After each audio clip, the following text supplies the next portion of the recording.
जय हिंद। कुछ वीडियो को शेयर भी और किसकी रचना है। आनंद अरुणोदय बताना है। 4 विकल्प आपको दिए जाते हैं। सबसे पहला विकल्प आपका है जगमोहन सिंह की है, दूसरा भारतेंदु, तीसरा प्रेमघन और चौथा राधा कृष्ण दास की। तो किसकी रचना है दोस्तों? आनंद अरुणोदय, ये हमें बताना है। और जो भी साथी सब्सक्राइब नहीं किए हैं वो सब्सक्राइब जरूर कर लेना, ठीक है। सभी लोग सब्सक्राइब कर लेना जितने भी साथी ने नहीं किया है। और जिन साथियों को क्या नहीं पहुंचती है, इन्फॉर्मेशन नहीं पहुंचती है, वो बेल आइकन को ज़रूर दबाएंगे, ठीक है।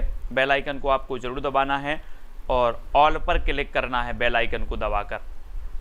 और आज का जो पहला प्रश्न है कि दोस्तों अगर कोई प्रेम से बोल दे, प्रेम से अगर 2 शब्द बोल दे तो आपको क्या आ जाता है? बोले आनंद आ गया, सब है ना। आनंद आ गया तो प्रेम घन है ना, प्रेम घन, और प्रेम की अगर घन छा जाएं तो आनंद आ जाता है ना। तो इसलिए सी नंबर आपका बिल्कुल सही हो जाएगा, सी नंबर, आनंद प्रेम घन। अब दोस्तों यहाँ पर राधा कृष्ण दास, भारतेंदु, जगमोहन सिंह, प्रेम घन, ये सभी भारतेंदु युग के कवि हैं, है ना। और अगला क्वेश्चन आपको बताना, भारतेंदु की कविता की सबसे बड़ी विशेषता क्या है? ब्रज और खड़ी बोली दोनों में काव्य रचना, प्राचीन और नवीन का समन्वय, या फिर प्राचीन व्यंग द्वारा अंग्रेजी शासन की निंदा, या फिर सांप्रदायिक कट्टरता का अभाव। तो भारतेंदु की कविता की सबसे बड़ी जो विशेषता है वो विशेषता क्या है? भारतेंदु जी के बारे में जब तक मैं आपको बता दूं कि इनका जन्म हुआ था 1850 में और 1885 में इनकी मृत्यु हो गई, ठीक है। किसकी? भारतेंदु जी की। भारतेंदु युग का नाम इन्हीं के नाम पर रखा गया, भारतेंदु युग। और इनका एक जो दोस्तों भारतेंदु मंडल था, भारतेंदु मंडल। और एक क्वेश्चन ऐसा भी पूछा जाता है कि भारतेंदु युग के सबसे वरिष्ठ जो कवि माने जाते हैं वो कौन माने जाते हैं? तो बालकृष्ण भट्ट, बालकृष्ण भट्ट सबसे वरिष्ठ माने जाते हैं, जिनका जन्म हुआ था 1844 में, ठीक है। और बालकृष्ण भट्ट की जब बात आ ही गई है दोस्तों, तो हिंदी प्रदीप के संपादक थे बालकृष्ण भट्ट, है ना। तो याद रख लेना है, प्रदीप के बाल भट्टा से भरत गए, है ना। और भारतेंदु की कविता की सबसे बड़ी जो विशेषता थी कि व्यंग द्वारा अंग्रेजी शासन की निंदा, यानी कि आपका जो उत्तर है वो सी नंबर बिल्कुल सही हो जाएगा। व्यंग द्वारा अंग्रेजी शासन की निंदा, ये भारतेंदु युग की कविता की सबसे बड़ी विशेषता थी, यानी आपका उत्तर क्या होगा? सी नंबर, ठीक है। अगला बताना है, कामायनी में श्रद्धा किसका प्रतीक है? अब दोस्तों कामायनी की यहाँ पर जब बात आ गई है तो कामायनी के बारे में भी जान लेते हैं। जब तक आप उत्तर का चयन करेंगे, जब तक मैं आपको बता दूं कि कामायनी का जो सन माना जाता है, जो काल माना जाता है, प्रकाशन काल माना जाता है, वो 1935 माना जाता है। कामायनी 15 सर्ग हैं। कामायनी जयशंकर प्रसाद की रचना है, ठीक है। ये चीज़ भी आपको याद रखनी है, कामायनी किसकी है? जयशंकर प्रसाद की है। और दोस्तों इसमें श्रद्धा किसका प्रतीक है? ये क्वेश्चन कई बार आपसे पूछा गया है। तो कामायनी में जो श्रद्धा प्रतीक है वो हृदय का प्रतीक है। हृदय यानी कि और में विराजमान, और का प्रतीक है, हृदय का प्रतीक है। और सी नंबर आपका बिल्कुल सही हो जाएगा, यानी कि जो सी नंबर है, जिन्होंने सी बताया उनका आंसर बिल्कुल सही है। और अगले क्वेश्चन की ओर बढ़ जाते हैं कि हिंदी में स्वच्छंद छंद की प्रथम प्रयोक्ता कौन है? दोस्तों स्वच्छंद छंद की प्रथम प्रयोक्ता बताना है। श्रीधर पाठक हैं, निराला हैं, राम नरेश त्रिपाठी हैं, या फिर प्रसाद जी हैं। और आपको पता होगा कि दोस्तों जो अपने महावीर प्रसाद द्विवेदी थे, महावीर प्रसाद द्विवेदी, इन्होंने क्या किया कि ये संपादक थे कई के सरस्वती पत्रिका के। और जो छंद मुक्त रचना इनकी जो थी वो कौन सी थी? निराला जी की कौन सी थी? जूही की कली थी। और जूही की कली को प्रकाशित करने से मना कर दिया महावीर प्रसाद द्विवेदी ने। और फिर आगे चलकर ये जूही की कली जो रचना है बहुत ही प्रसिद्ध हुई, और ये जो है दोस्तों प्रसिद्धि का आधार बनी निराला जी की। निराला जी यानी बी नंबर बिल्कुल सही है, ठीक है। इनका एक शोक गीत है दोस्तों, कौन सा? सरोज स्मृति। संसार का सबसे शोक गीत माना जाता है इनका, निराला जी का सरोज स्मृति। तो ये चीज़ भी आपको याद रखना है ना। और ठीक है, अगला पूछा जाता है कि छायावादी काव्य का रुद्र किसे कहा जाता है? रुद्र बताना है किसे कहा जाता है। 4 विकल्प में से आपको उत्तर बताना है। और सबसे पहले मैं आपको बता दूं कि जो महादेवी वर्मा है दोस्तों, महादेवी वर्मा के बारे में जान लेते हैं। सबसे पहला जो इनका फैक्ट आता है कि इन्हें क्या कहा जाता है, महादेवी वर्मा को आधुनिक मीरा कहा जाता है। ठीक है, दूसरा फैक्ट आपका आता है दोस्तों कि महादेवी वर्मा की जो यामा रचना है इसे 1982 में ज्ञानपीठ पुरस्कार मिला।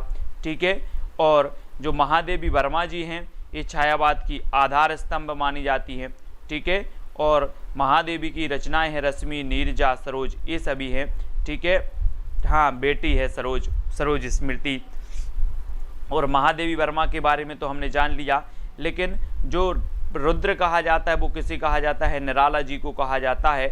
और दोस्तों इनकी एक रचना और पूछी जाती है, तोड़ती पत्थर, है ना, तोड़ती पत्थर यथार्थवादी रचना है इनकी, तोड़ती पत्थर, है ना। ऐसा पूछा जाता है तोड़ती पत्थर किस प्रकार की रचना मानी जाती है, तो यथार्थवादी मानी जाती है। और पंत को प्रकृति का चितेरा कवि भी कहा जाता है, प्रकृति का चितेरा कवि। और नंद दुलारे वाजपेयी ने पंत को क्या माना है, छायावाद का प्रवर्तक माना है। किसने, नंद दुलारे वाजपेयी ने पंत को छायावाद का प्रवर्तक मान लिया। और प्रसाद जी को छायावाद का प्रवर्तक किसने माना है, तो जोशी साहब ने माना है, ईला चंद्र जोशी साहब ने। ठीक है, तो ये छायावाद के 4 आधार स्तंभों में से हमने इनकी बात कर ली, इनके बारे में जान लिया। ठीक है, अगला क्वेश्चन देखो, लोकायतन किस प्रकार की रचना है दोस्तों। लोकायतन बताना है। जब तक मैं आपको बता दूं कि जो लोकायतन रचना है ये पंत जी की है। किसकी है, पंत की। हाँ, राम की शक्ति पूजा भी इनकी लंबी कविताओं में से एक है, और निराला जी की। और लोकायतन बताना है तो लोकायतन ये पंत की रचना है और एक किस प्रकार की है, प्रबंध काव्य है, मुक्तक है, गीति नाट्य है या फिर चंबू काव्य है। ये हमेशा आपसे पूछा गया है और आपका बिल्कुल सही आंसर होगा लोकायतन। और लोकायतन जो काव्य रचना है दोस्तों ये महाकाव्य है। किसका, महाकाव्य है लोकायतन, पंत जी का है। बहुत ही बढ़िया, हाँ, सजल गीतों की गायिका भी उन्हें कहा जाता है, महादेवी वर्मा जी को, है ना, सजल गीतों की गायिका। और लोकायतन महाकाव्य पंत जी का है, ये चीज़ भी याद रखनी है ना। और ये प्रबंध काव्य है, इसलिए याद रखना प्रबंध काव्य की। आपको पता है महाकाव्य और खंडक काव्य 2 भेद होते हैं प्रबंध काव्य के। ठीक है, तो ये प्रबंध काव्य है, महाकाव्य है पंत जी का। अगला क्वेश्चन है, आचार्य नंद दुलारे वाजपेयी ने छायावाद का जनक किसे माना है। छायावाद का जनक मैंने पहले ही आपको बता दिया है, तो उत्तर बताने में आपको दिक्कत नहीं होगी। निराला जी ने माना है, मुकुटधर पांडे ने माना है, जयशंकर प्रसाद या फिर सुमित्रा नंदन पंत ने माना है। तो किसने मान लिया दोस्तों, नंद दुलारे वाजपेयी को छायावाद का जनक, नंद दुलारे वाजपेयी ने छायावाद का जनक। और नंद की बात आ रही है तो नंद किसे मानेंगी, नंद दुलारे वाजपेयी पंत को मानेंगी, है ना। डी नंबर आपका बिल्कुल सही होगा, पंत जी को माना है। और मुकुटधर पांडे को किसने माना है, तो शुक्ल जी ने माना है ना, मुकुटधर पांडे को शुक्ल जी ने। और सुमित्रा नंदन पंत को दुलारे वाजपेयी ने। ईला चंद्र जोशी ने माना है जयशंकर प्रसाद जी को। ठीक है, ये भी याद रखेंगे सभी लोग। अगला क्वेश्चन देख लेते हैं दोस्तों, छायावाद को चित्रभाषा शैली किसने कहा है। छायावाद को चित्रभाषा शैली किसने कहा है, रमाशंकर शुक्ल रसाल ने, रामचंद्र शुक्ल ने या फिर नंद दुलारे वाजपेयी ने या सुमित्रा नंदन पंत ने। बहुत बढ़िया क्वेश्चन है और ये क्वेश्चन पूछा भी गया है दोस्तों कई बार। ठीक है, तो छायावाद को चित्रभाषा शैली जो कहने वाले हैं, जिन्होंने कहा है, वो कौन ने कहा है, और आपका बिल्कुल सही आंसर है रामचंद्र शुक्ल। रामचंद्र शुक्ल यानी कि आपका उत्तर हो जाएगा विकल्प नंबर बी, रामचंद्र शुक्ल ने चित्रभाषा शैली कहा है दोस्तों, चित्रभाषा शैली। और बी नंबर आपका बिल्कुल सही होगा। ठीक है, रामचंद्र शुक्ल ने छायावाद को चित्रभाषा शैली कहा है। और अगला क्वेश्चन है, जगन्नाथ दास रत्नाकर किस उपनाम से उर्दू में कविता लिखते थे दोस्तों, किस उपनाम से लिखते थे जगन्नाथ दास रत्नाकर। ये कई बार पूछा गया है दोस्तों। और जो वैद्यनाथ हैं, वैद्यनाथ, ये नागार्जुन लिखते थे वैद्यनाथ नाम से। ठीक है, नागार्जुन। और अपने जकी नाम से जो लिखते थे वो कौन लिखते थे, जकी। और जकी नाम से लिखते थे कौन, रत्नाकर जी, है ना। नवाब राय किसका नाम था, नवाब राय प्रेमचंद जी का। तो आपको याद रख लेना है कि रत्नाकर जी जकी उपनाम से लिखते थे, वैद्यनाथ उपनाम जो है नागार्जुन का वास्तविक नाम है। और दोस्तों कलाधर नाम से लिखते थे, कलाधर नाम से कौन लिखते थे, अपने जयशंकर प्रसाद लिखते थे। ठीक है, तो ये चीज़ आपको याद रखनी है। और आपका जकी बिल्कुल सही होगा, बी नंबर बिल्कुल सही हो जाएगा। ठीक है, अगला प्रश्न है हिंदी का प्रथम सूफी कवि कौन है? सूफी कवि बताना है, यानी कि 39 का उत्तर बताना है। जायसी है, मुल्ला दाऊद है, नूर मोहम्मद है या फिर मुल्ला बजी हैं। तो सूफी कवि कौन है यहाँ पर बताना है, प्रथम सूफी कवि। और प्रथम सूफी कवि में जब हम बात करते हैं कि प्रथम जो सूफी कवि हैं वो कौन है, और जायसी का एक प्रथम ग्रंथ है दोस्तों, कौन सा? पद्मावत। पद्मावत है, और ये दोस्तों आपको पता है प्रथम प्रमाणिक महाकाव्य माना जाता है पद्मावत। इस अवधी भाषा में लिखा हुआ है, मलिक मोहम्मद जायसी जी का है, ठीक है, ये चीज़ भी याद रखनी है। और सूफी कवि कौन है? तो सूफी कवि हैं प्रथम मुल्ला दाऊद है। मुल्ला दाऊद यानी कि मुल्ला दाऊद की जो रचना है वो कौन सी है? चंदायन है, चंदायन, ठीक है, मुल्ला दाऊद की रचना चंदायन है, और प्रथम सूफी कवि माने जाते हैं मुल्ला दाऊद। तो बी नंबर आपका बिल्कुल सही हो जाएगा। नेक्स्ट बताना है श्री गुरु ग्रंथ साहिब का संकलन किसने किया? गुरु ग्रंथ साहिब, ये बताना है दोस्तों, सिखों का एक बहुत ही बृहद ग्रंथ है गुरु ग्रंथ साहिब, और इसका संकलन किसने किया ये चीज़ बतानी है। और आपको पता है दोस्तों कि जो सिखों के प्रथम गुरु थे वो कौन थे? गुरु नानक देव थे, और 10वें गुरु जी जो थे वो कौन थे? गुरु गोविंद सिंह थे, ठीक है। लेकिन जो गुरु ग्रंथ साहिब का संकलन किया था वो किसने किया था? तो वो किया था अर्जुन देव ने। अर्जुन देव यानी कि बी नंबर आपका बिल्कुल सही हो जाएगा, बी नंबर, ठीक है। गुरु अर्जुन देव ने जो है संकलन किया था काय का? गुरु ग्रंथ साहिब का, यानी बी नंबर बिल्कुल सही होगा।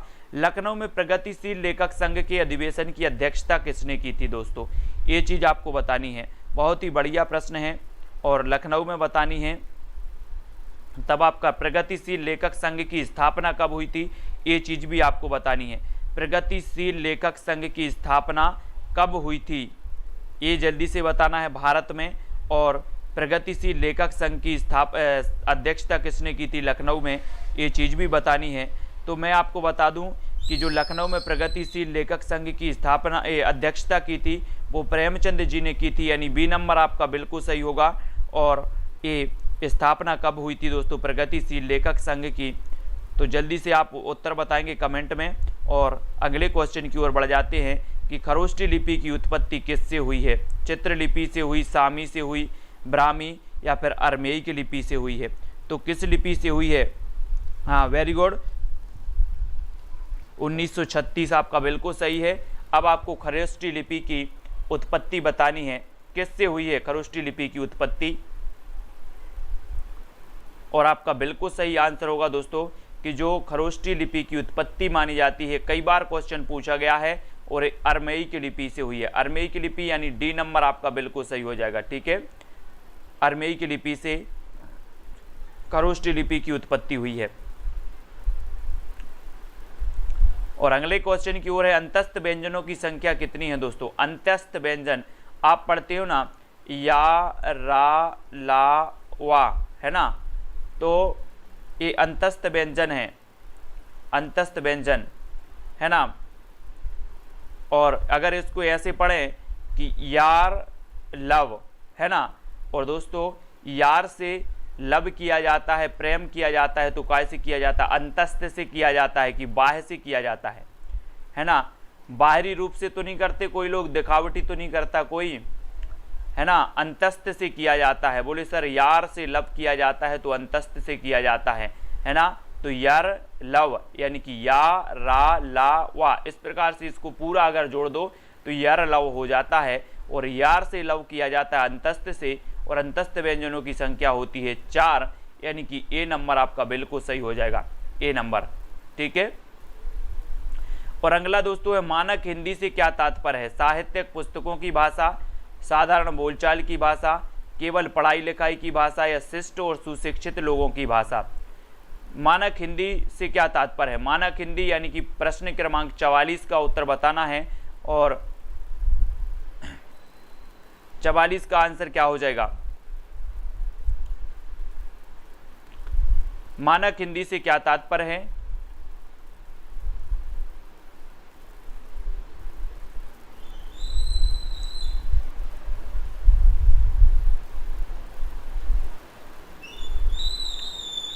और आपका 44 का जो उत्तर होगा, साहित्यिक पुस्तकों की भाषा, है ना। साहित्यिक पुस्तकों की भाषा जो होती है वो मानक हिंदी कहलाती है? साहित्यिक पुस्तकों की भाषा। ठीक है, ए नंबर आपका बिल्कुल सही होगा यहाँ पर, साहित्यिक पुस्तकों की भाषा।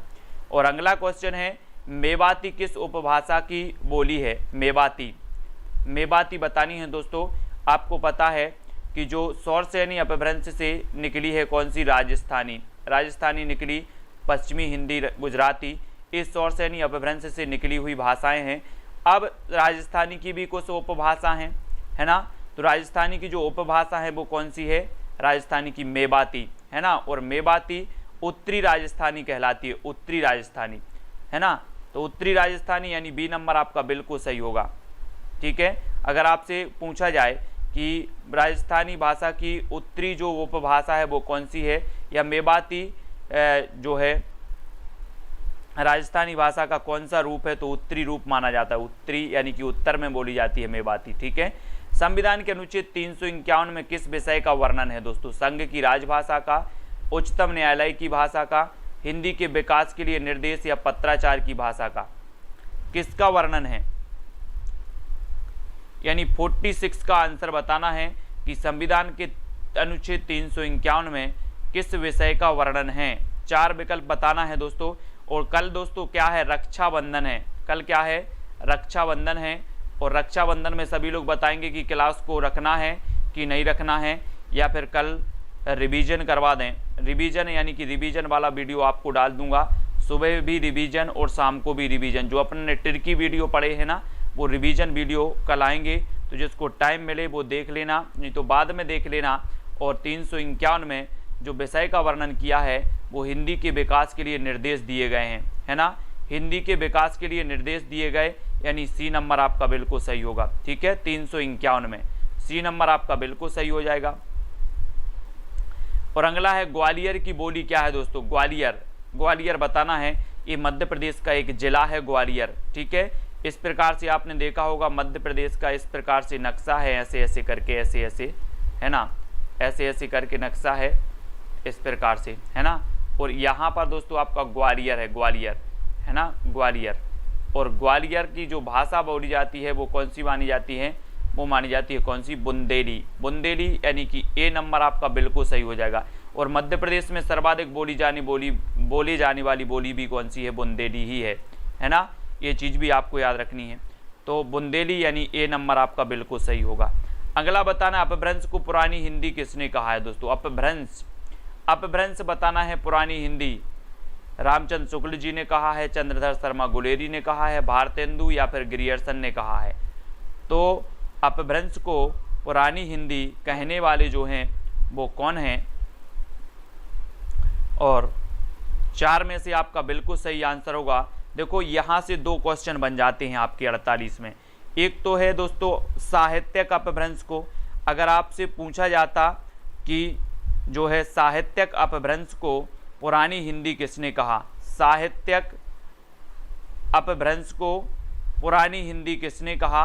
तो आप बता देते रामचंद्र शुक्ल ने साहित्यिक अपभ्रंश को, है ना। और अपभ्रंश को पुरानी हिंदी किसने कहा? तो अपभ्रंश को पुरानी हिंदी कहा चंद्रधर शर्मा गुलेरी ने। ये 2 क्वेश्चन कंफ्यूज करते हैं। यहाँ पर अगर आगे साहित्यिक अपभ्रंश जुड़ जाता साहित्यिक, तो आपका उत्तर हो जाता रामचंद्र शुक्ल, लेकिन नहीं जुड़ा है, भगवान करे, अच्छा है नहीं जुड़ा, तो आप बी नंबर बता सकते हो। ठीक है, क्या? चंद्रधर शर्मा गुलेरी, बी नंबर आपका बिल्कुल सही होगा। संविधान की 8वीं अनुसूची में कौन सी भाषा शामिल नहीं है? 4 विकल्प हैं, कौन सी भाषा शामिल नहीं है? सुबह 9:30 पर अपनी क्लास होती है हिंदी साहित्य की, है ना। तो हिंदी साहित्य की टर्की वीडियो की क्लास आती है, वो जरूर देखना है। और संविधान की 8वीं अनुसूची में जो भाषा शामिल नहीं है वो भाषा कौन सी है? बोडो है, भोजपुरी है, मैथिली है या फिर डोंगरी है।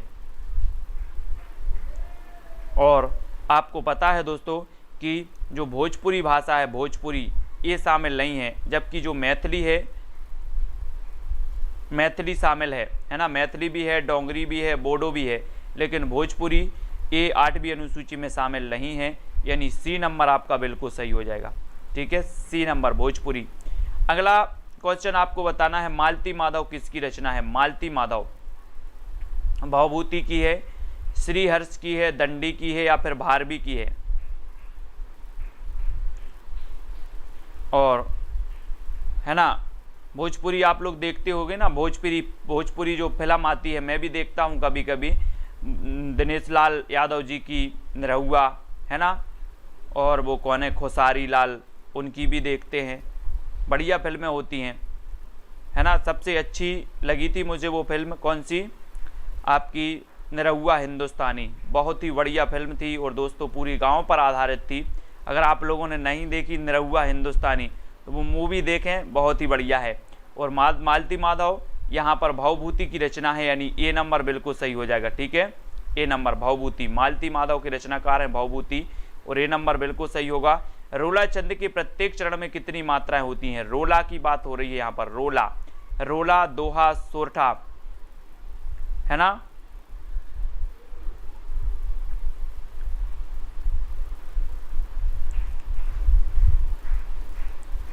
और आपका रोला छंद के प्रत्येक चरण में कितनी मात्राएं होती हैं ये आपको बतानी है। और रोला की जब बात आती है तो रोला में भी कितनी होती हैं? 24 होती हैं, सी नंबर, ठीक है। सी नंबर आपका 24 बिल्कुल सही हो जाएगा। रोला के प्रत्येक चरण में जो मात्राएं होती हैं वो होती हैं 24।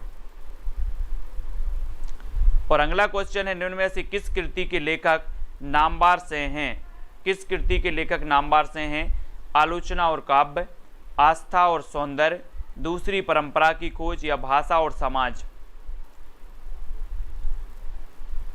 तो किस आलोचना, किस कृति के लेखक माने जाते हैं नामवार से? आपने पढ़ी होगी दोस्तों कविता के नए प्रतिमान, कविता के नए प्रतिमान और नई कविता के प्रतिमान। कविता की नए प्रतिमान, ये किसकी है? कविता के नए प्रतिमान, नए यानी कि नामवार, ठीक है। तो कविता के नए प्रतिमान नामवार की है, और नई कविता के प्रतिमान लक्ष्मी नारायण की है, लक्ष्मी नारायण शायद। तो नामवार जी की जो है वो कौन सी है? दूसरी परंपरा की खोज, दूसरी परंपरा की खोज, यानी यहाँ पर आपका उत्तर डी नंबर बिल्कुल सही होगा, डी नंबर, ठीक है। दूसरी परंपरा की खोज। द्वापर किसकी प्रसिद्ध कृति है? द्वापर, द्वापर बताना है, बहुत ही बढ़िया है। रामनरेश त्रिपाठी की तो मैंने आपको बताई थी कौन कौन सी हैं, मानसी, है ना, और कौन सी है, 2-3 रचना इनकी हमेशा पूछी जाती हैं रामनरेश त्रिपाठी की, है ना। और द्वापर बताना है तो द्वापर की रचनाकार तो कौन है? मैथिली शरण गुप्त जी हैं, मैथिली शरण गुप्त हैं, बी नंबर आपका यहाँ पर बिल्कुल सही होगा। द्वापर के रचनाकार कौन है? मैथिली शरण गुप्त। राष्ट्र कवि हैं, ये राष्ट्र कवि हैं दोस्तों। और इनके 2 उपनाम हैं, एक मधुप भी पूछा जाता है कि मधुप उपनाम से कौन लिखते थे, और एक इनका उपनाम है दद्दा, है ना, दद्दा। आपसे पूछा जाएगा कि दद्दा उपनाम किसका है, मधुप उपनाम किसका है, तो आपका उत्तर सीधा सीधा होगा मैथिली शरण गुप्त, ठीक है। दद्दा उपनाम और मधुप उपनाम है इनके, है ना। भाषा की प्रवृत्ति कैसी होती है? सरल से कठिन की ओर होती है, कठिन से सरल की ओर होती, दोनों होती हैं, इनमें से कोई नहीं होती। तो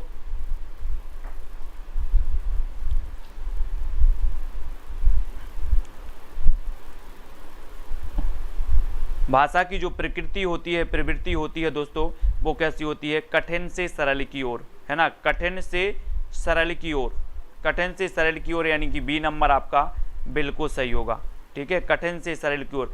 सबसे पहले जब हम कोई भाषा सीखते हैं तो हमें कैसी लगती है? बहुत कठिन लगती है, पहाड़ जैसी लगती है ना। कैसी लगती है? पहाड़ जैसी लगती है, कठिन लगती है।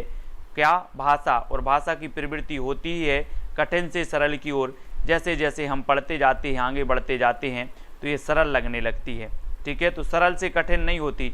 बहुत सारे लोग यहाँ पर कंफ्यूज हो जाते हैं कि सरल से कठिन की ओर, बिल्कुल नहीं होती, ये कठिन से सरल की ओर होती है भाषा की प्रवृत्ति, ठीक है। हाँ, very good Kamlesh ji. Quasi Mansi मिलन, है ना, ये रचनाएं हैं रामनरेश त्रिपाठी की, ठीक है। प्रेमचंद घर में शीर्षक से प्रेमचंद की जीवनी किसने लिखी? बहुत ही बढ़िया है, ये पूछी गई थी दोस्तों एलटी ग्रेड में। एलटी ग्रेड, यूपी का एलटी ग्रेड होता है एक एग्जाम, उसमें पूछी गई थी ये प्रेमचंद घर में, है ना, प्रेमचंद घर में है। और प्रेमचंद जी की दूसरी पत्नी थी कौन थी? मैंने हमेशा आपको बताया है कि प्रेमचंद जी की दूसरी पत्नी थी शिवरानी देवी।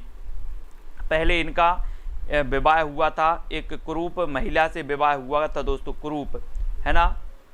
तो फिर इनका विवाह हुआ किससे बाद में? शिवरानी देवी से। और शिवरानी देवी ने लिखी थी प्रेमचंद घर में, प्रेमचंद घर में, है ना। और अमृत राय इनके पुत्र का नाम था, प्रेमचंद जी के, अमृत राय। तो प्रेमचंद घर में शिवरानी देवी, है ना। और बट वृक्ष की छाया में जीवनी किसके जीवन पर आधारित है? जीवन पर आधारित बताना है दोस्तों। ये जो बट वृक्ष की छाया में ये जीवनी लिखी किसने है? कुमुद नागर ने। किसने लिखी? कुमुद नागर। यानी कि अगर इसकी रचनाकार आपसे पूछा जाता कि बट वृक्ष की छाया की रचनाकार कौन है, तो आप बता देते कुमुद नागर। लेकिन आपसे पूछा गया है कि ये किसके जीवन पर आधारित है, ये पूछा गया है।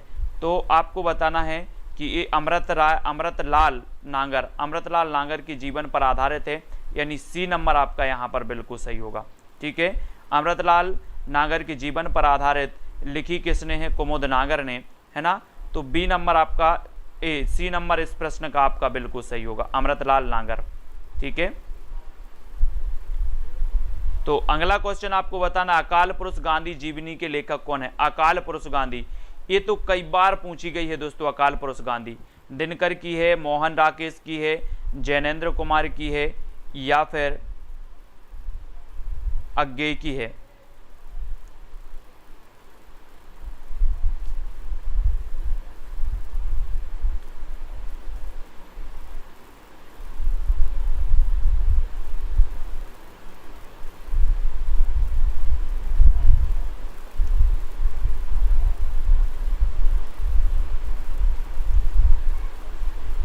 तो आपका बिल्कुल सही आंसर होगा जैनेन्द्र कुमार की, है ना। जैनेन्द्र कुमार की रचना है अकाल पुरुष गांधी। अकाल पुरुष गांधी यानी डी नंबर आपका बिल्कुल सही होगा, जैनेन्द्र कुमार की है ना। और अगला बताना है माटी की मूर्तें। माटी की मूर्तें ये क्या है दोस्तों? माटी की मूर्तें हमने देखा था, ये राम वृक्ष बेनीपुरी की रचना है ना। माटी की मूर्तें हमने याद कैसे किया था कि लोग क्या करते हैं, माटी की मूर्तें बना के वृक्ष के नीचे स्थापित कर देते हैं, है ना। माटी की मूर्तें बना के वृक्ष के नीचे स्थापित कर देते हैं,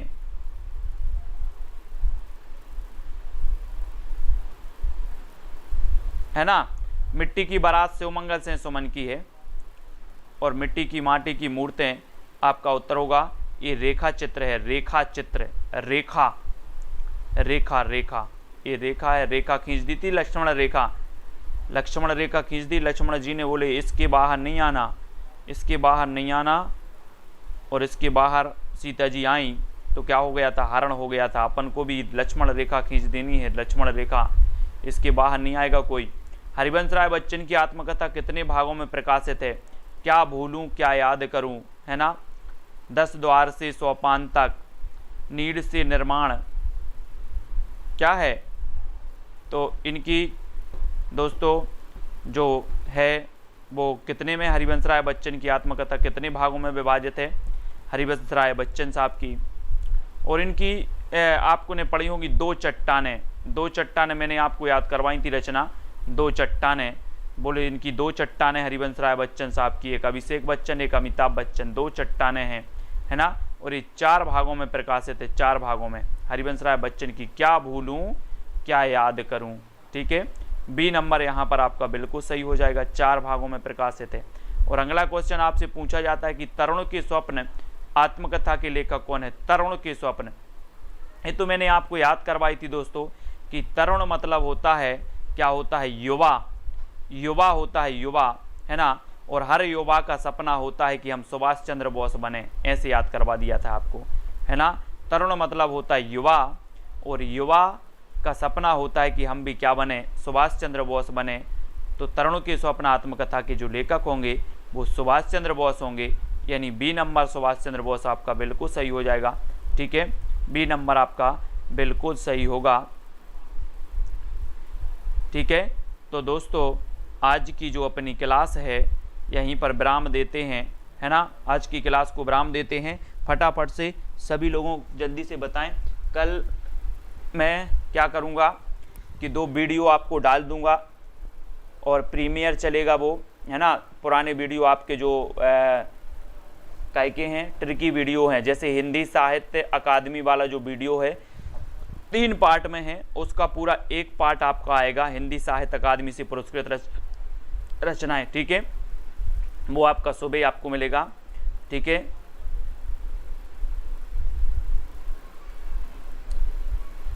हाँ वेरी गुड, पथ पर चलने से मिलन हो गया और स्वप्न में मानसी आ गई, बहुत बढ़िया। कुरैशी जी, हरी राणा जी, पंकज सिंह जी, किरण यादव जी, बहुत सारे लोग लाइक नहीं कर पाते वीडियो, अब उनके अंगूठे को हमें ज़बरदस्ती लगवाना पड़ेगा इस प्रकार से, है ना। किरण यादव, श्वेता सिंह जी, हम हिंदी जीके भी पढ़ाते हैं, हिंदी भी पढ़ा देते हैं, है ना, पर्यावरण भी पढ़ा देते हैं, बाल विकास भी पढ़ा देते हैं। अनिल मराबी जी, ममता जी, वेद जी, लालदास परवेज जी, उमा देवी जी, है ना, और यशवंत जी, पंकज जी, वेदराम जी, संध्या जी, हाँ हैप्पी रक्षाबंधन, ठीक है, मंजू, यश रत्ती जी, पंकज जी, तार सप्तक की ट्रिक, जब तार सप्तक के कवियों की ट्रिक बता देंगे। दीना कोकला और पवनेश जी, प्रदीप जी, है ना, हाँ पहले ही लाइक कर दिया है, वेरी गुड। ममता एमसी जी। ज्वाइन बटन ऐसा है कि जैसे आप कमेंट लिखते हो, ज्वाइन बटन में जो है चार्ज आपको देना पड़ता है। ज्वाइन बटन अगर आपको ज्वाइन करना है तो आपको क्या करना पड़ता है, चार्ज देना पड़ता है। और जैसे आप कमेंट लिखते हो तो स्पेशल आपको एक क्या मिलता है, इमोजी मिलता है आपके कमेंट के साथ, और आपका जो कमेंट है वो हाईलाइट दिखेगा पूरे कमेंट में, है ना। जब भी आप कमेंट करोगे तो आपका कमेंट हाईलाइट दिखेगा, सबसे अलग दिखेगा। इसलिए ज्वाइन बटन में विभिन्न प्रकार की सुविधाएं हैं। अब जैसे ज्वाइन बटन इसलिए भी है कि जैसे जो कोई वीडियो ऐसा भी हो सकता है कि जिन्होंने ज्वाइन किया है उनके लिए ही बस वीडियो डाला जा सकता है ना। और ज्वाइन बटन जिन्होंने ज्वाइन किया है उनके लिए स्पेशल चैट भी की जा सकती है, मतलब हमारे द्वारा और उनके द्वारा स्पेशल चैट हो सकती है, किसी भी बात में डिस्कस हो सकता है अलग से, है ना। केवल वीडियो, कुछ ऐसे वीडियो होंगे केवल उन्हीं को मिलेंगे जो ज्वाइन बटन जिन्होंने ज्वाइन किया है। फतेह सिंह जी, उमा देवी जी, हम 30 प्रश्नों में 100 प्रश्नों पर चर्चा कर लेते हैं, है ना। कितने प्रश्नों पर चर्चा कर लेते हैं, 100 प्रश्नों पर। एक्स्ट्रा जो नॉलेज अपना होता है, एक्स्ट्रा जो आपके प्रश्न होते हैं उनको तो मैं आपको साथ साथ बताते चलता हूं जो जहां निकलते हैं, है ना। सुगंधा जी, फतेह सिंह जी, परवेज जी, रवि कुमार प्रजापति जी, वेरी गुड, है ना, पंकज जी, किरण यादव जी, अनिल मराबी जी,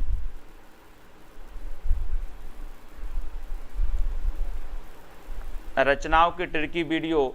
अनिल मराबी जी, आपने नहीं देखे क्या रचनाओं के? बहुत सारे वीडियो ट्रिकी वीडियो दिए हैं। रचनाओं की ट्रिकी वीडियो देखो जरा, पूरी प्लेलिस्ट बनी है। रोज़ सुबह 9:30 बजे ट्रिकी वीडियो आता है, रचनाओं का जो भी आता है वो सारी रचनाएं आती हैं ना। राधा जी, पवन जी, फतेह सिंह जी, सब्सक्राइब कर लो। पवन कुमार जी कर लो यार, कहाँ करना है, वो सब्सक्राइब वाला बटन दिया होगा वहीं कर दो। सरोज शर्मा, संजय जी, किरण जी, निकिता जी, किरण यादव जी, क्या क्या लिखा आपने, क्या आंसर चाहिए आपको? दारसू, सहासरा जी, हाँ बिल्कुल एडवांस में हैप्पी रक्षाबंधन सभी लोगों को।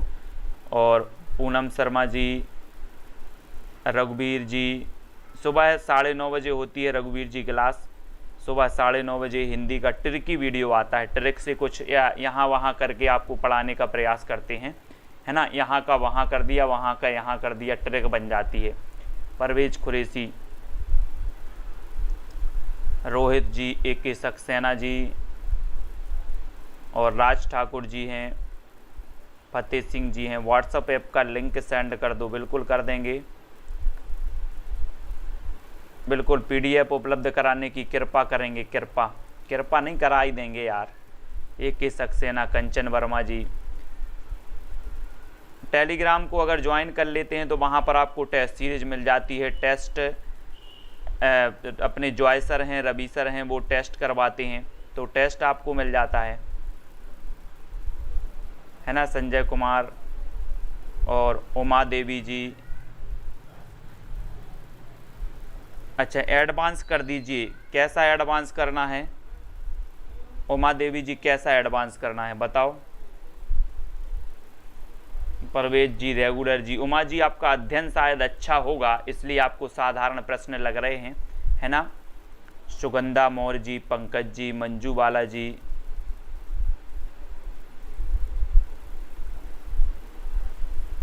यशरत्ती जी, पवनेश कुमार जी, किरण यादव जी। हिंदी सेकंड ईयर तक ही रहा है, लास्ट ईयर में आपको पीजीटी के लिए मतलब पीजी जरूरी होना है, मतलब इसमें पीजी होना जरूरी होता है। Kiran Yadav ji, final year complete होना जरूरी होता है टीजीटी और पीजीटी के लिए। कमलेश पाल, दीप प्रकाश जी, AK सक्सेना जी, है ना। खत्म हो गई। राजा लक्ष्मी, पंकज जी, ठीक है। तो सभी को धन्यवाद दोस्तों। कल भी अपनी यथावत क्लास आएगी, जिसको टाइम मिलता है वो देखें, है ना। जिसको नहीं मिलता है वो बाद में देख लेना, ठीक है। तो सुबह 9:30 बजे आपकी क्लास आएगी, रात में 9 बजे भी आएगी।